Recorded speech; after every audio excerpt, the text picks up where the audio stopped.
From the makers of vet-recommended Greenies dental treats comes an easy way to support your dog's wellness. Greenies Smart Essentials Dry Food delivers complete balanced nutrition with science-backed recipes. Greenies Supplements, developed by a team of PhD animal nutritionists, offers options to help support healthy joints, digestion, and more. Whether it's mealtime or mobility support, Greenies helps you care for your dog from the inside out. Learn more at greenies.com.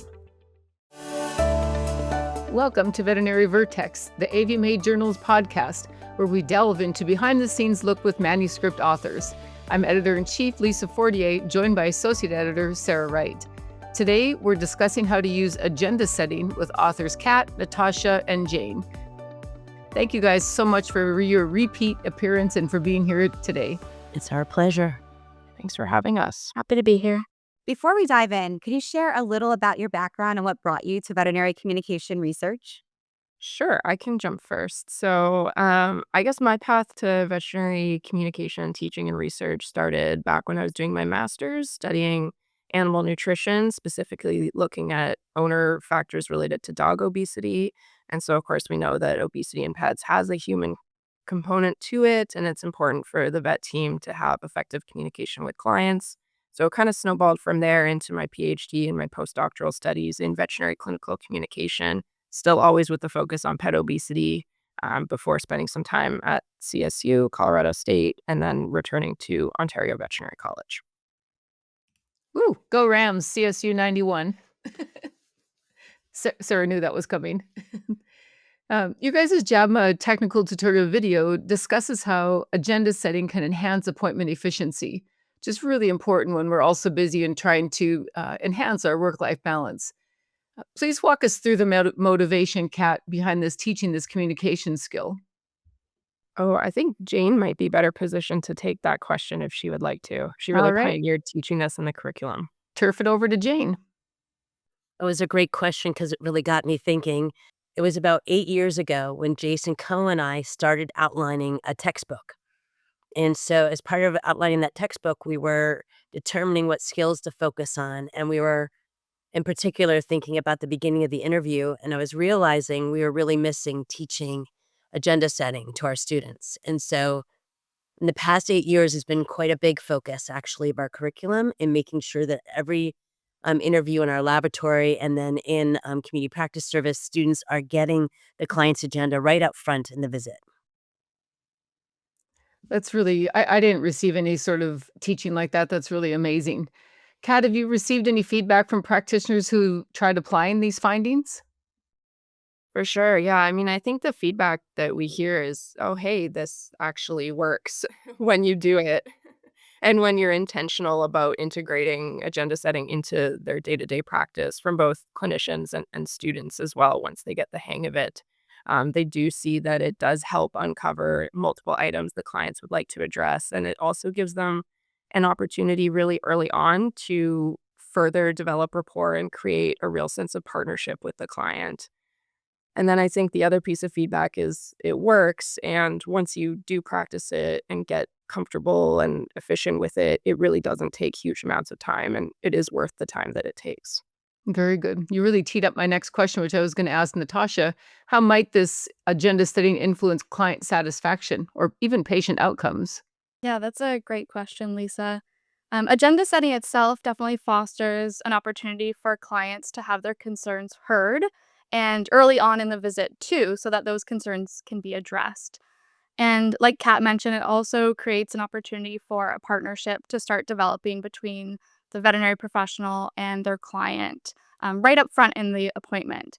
And we've seen from previous research that both being heard or having their concerns heard and working in partnership with their veterinarian is something that clients are looking for when they attend veterinary appointments, which definitely has an impact on their satisfaction.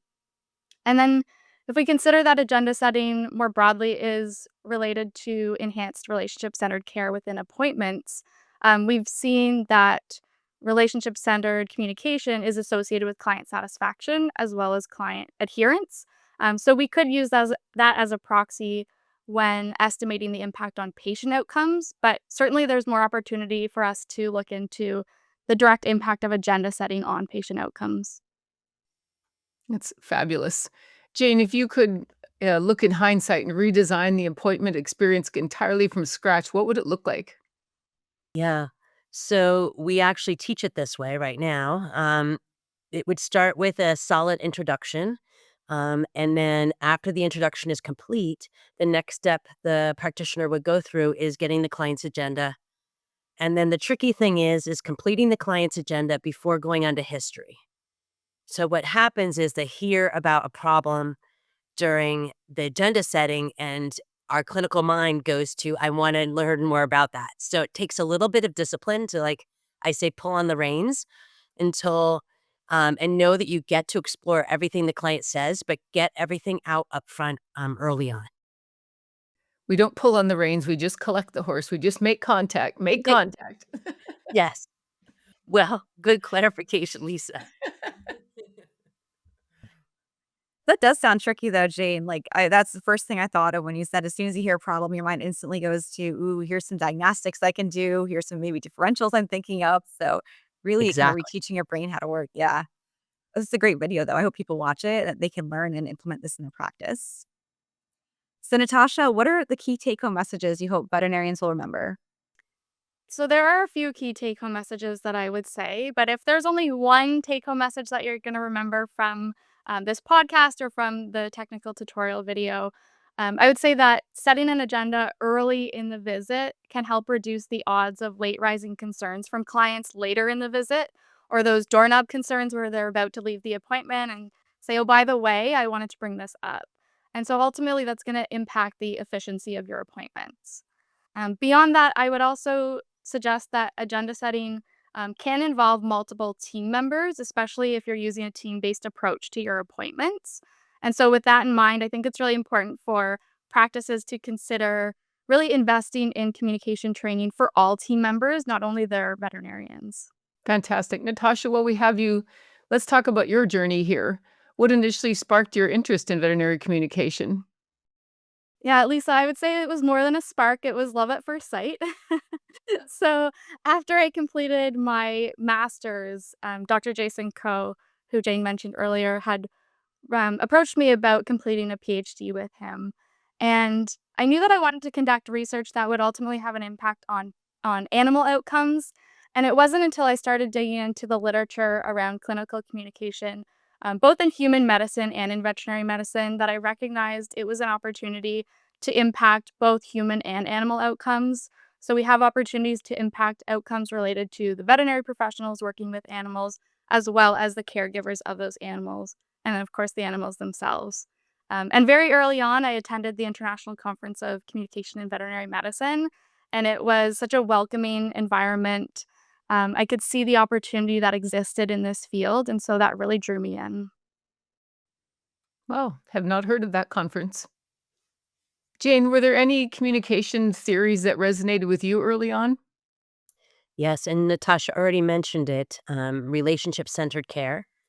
So relationship-centered care is an approach where we can think of we call it maybe the meeting of experts or a collaborative partnership, where we view the expertise of the client as the kind of their expertise in the animal. And that's the challenge of our profession, right? Is that we can't speak directly to our patients and we rely highly on our clients to tell us what they're seeing.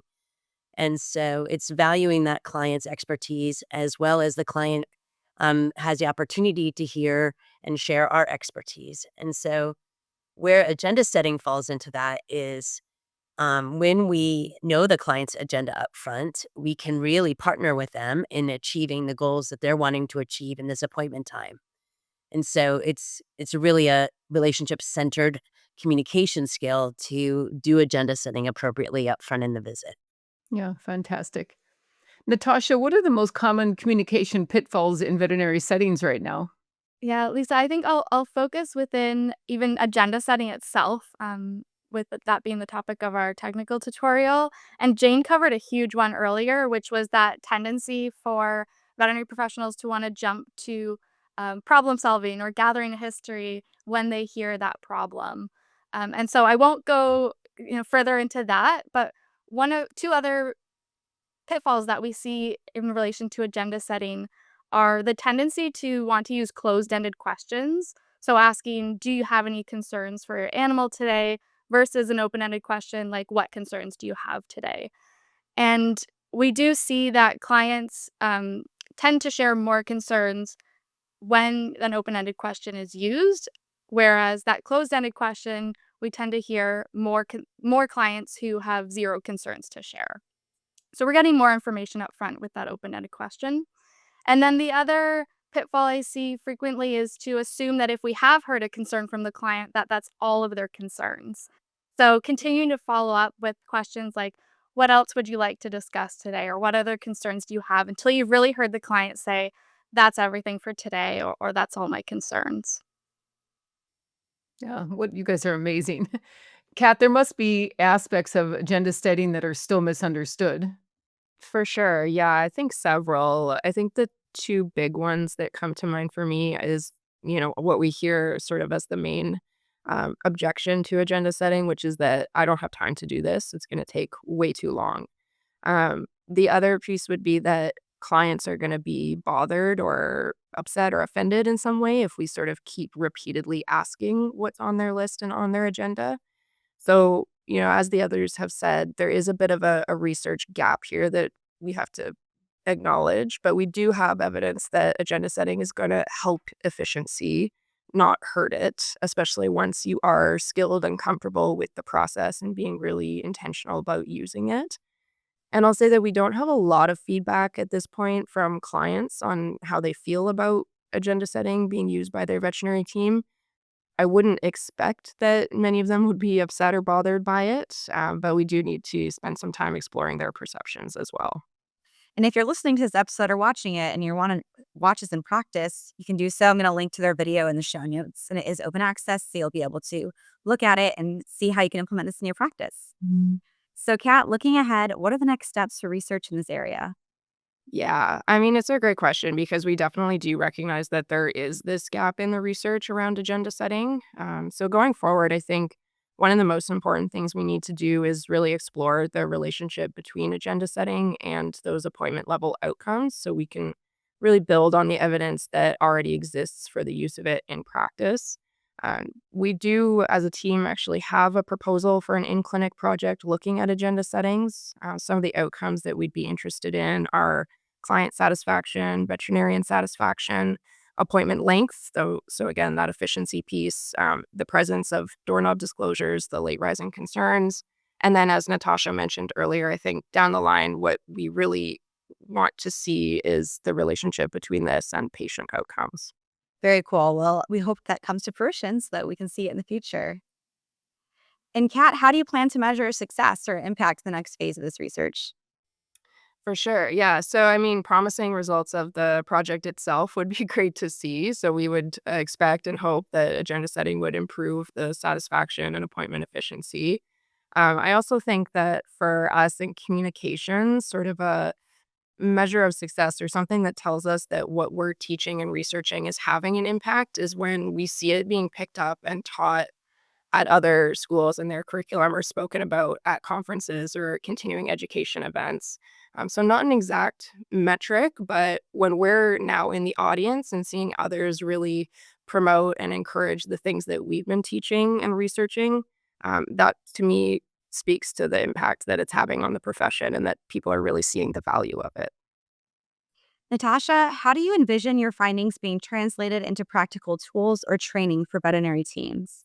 Well, one of the ways that I think we've all been already doing is incorporating it into veterinary curricula. And I love doing podcasts like this because it's actually the first time I've heard that origin story from, Jane and Jason working together and how that led to agenda setting being more integrated into the curriculum at CSU. And I know it's also at OVC as well. The other way that I have seen, and the three of us have seen, agenda setting be incorporated into training is through Colorado State University's Frank Communication Workshops. And that's a continuing education series of workshops for veterinary professionals to improve their relationship-centered communication skills, including agenda setting. And what I've noticed about the attendees in those workshops over the last few years is that we're seeing more diversity in the roles of participants. So while I'd say there's still predominantly veterinarians attending, we see a lot of veterinary technicians, practice managers, veterinary assistants, even in larger practice groups, the regional operations directors or managers are getting involved in this training. So when it comes to this being translated into training for veterinary teams, I love to see that diversity in the roles that are coming to communication training, because that's how everyone can get on the same page and use these skills in practice together. Because like we mentioned, agenda setting is a team sport. And I also hope that everyone has a look at the technical tutorial video to see how you can implement agenda setting in your own practice, regardless of your role. And Jane, what long-term changes would you like to see in veterinary practice as a result of this research? It comes down to a simple line: setting the agenda every appointment, every time. And it's really an incredibly transformative skill for the veterinary appointment.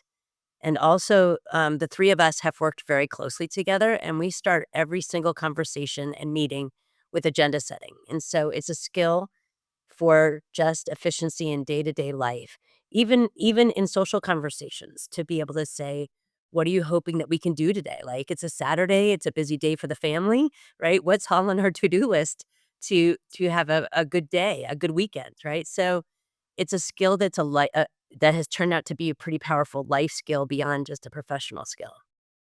That's a really great point. And Jean, how did all that previous work that you've done prepare you to create this specific technical tutorial video? Oh, it's been a journey of 20 years now, that I've been teaching these skills, and it has been a process. We started at CSU first focusing on client agenda, and only in like one part of the curriculum, and then we added in the veterinary professionals agenda. So let me back up. We started with one part of agenda setting, which is really focusing on the client's agenda. And then we built over time, adding the veterinary professionals agenda, because sometimes we have topics that are not on the client's radar, like dental care or weight management or behavioral issues, nutrition, that we might need to insert into the agenda that's not on the client's awareness. So we also teach how do you insert your agenda items, as well as still respect what the client has on their agenda. And so it was a process of teaching those two pieces. And then over time, we integrated it into, now it will be in every aspect of our curriculum, all the modules. So our communication curriculum is integrated through all 4 years. And students usually have 2 courses per semester in the first 3 years. And so agenda setting will be in every single pre-course before they hit the clinics. And so they'll have a lot of practice with that skill before they even see a real client in community practice. That's fantastic, because you really grow as a clinician in that first year of practice when you're out. Some people even argue that's how you're going to practice potentially the rest of your career, that first year of training. So I think it's really excellent that's being incorporated early into your training. So hopefully you can continue to build and evolve on that skill. So now we get to move on to our very important set of questions here. We're going to boil all this great information that you've shared in the last 18 minutes or so into one piece of information for both the veterinarian and the client.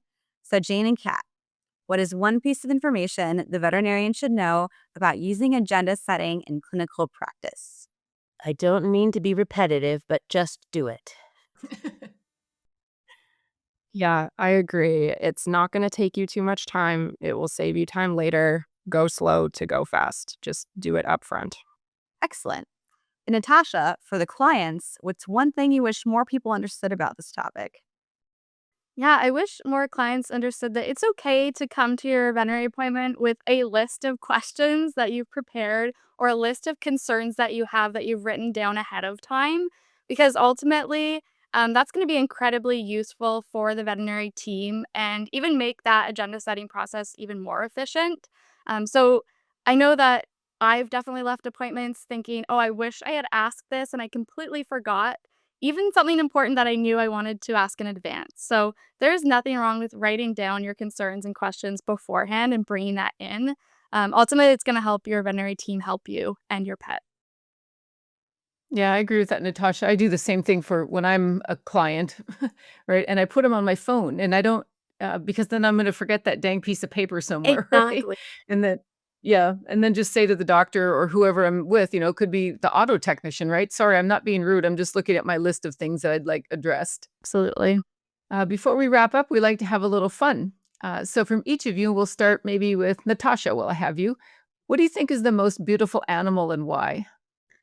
So the most beautiful animal to me is the cheetah, and I can't exactly pinpoint why it is. It might be their unique facial markings, but ever since I was a kid getting National Geographic magazines in the mail, I just loved seeing cheetahs and learning about them. So that would be what I would consider the most beautiful animal. Wonderful. Kat, how about you? Yeah, this was a tough one. I'm gonna go with really any of the birds of paradise, just the colors and feather designs and their songs, like so much variety in nature. It's really incredible. Yeah, we've just started asking this question. We've gotten birds a couple times, but nobody brought in their beautiful song. So thank you for adding that. Jane, how about you? I have a tie between the giraffe and the zebra. And I think it's their incredible colors and patterns of their coats, that's fascinating. That also has evolutionary advantages, right, to help them be camouflaged. But they're just incredibly beautiful looking animals. Yeah, all super great answers. Actually, this all of your answers reminded me that I saw The Lion King, the musical, on Saturday, and all those animals were in the musical, and they're all very cool to look at. It was a wonderful show. But thank you so much, Jane, Kat, and Natasha, for being here today, and also for sharing your video with us as well. I think it's gonna be a great teaching tool. Well, thank you so much for having us, and we're excited to have this technical tutorial out there for people to learn from. Yeah, it's always a pleasure to be here. Thank you for asking us to join you again. For our listeners, you can watch the full JabMud technical tutorial video on YouTube or our website. I'm Sarah Wright here with Lisa Fortier. Be sure to tune in next week for another episode of Veterinary Vertex, and don't forget to leave us a rating and review on Apple Podcasts or wherever you listen.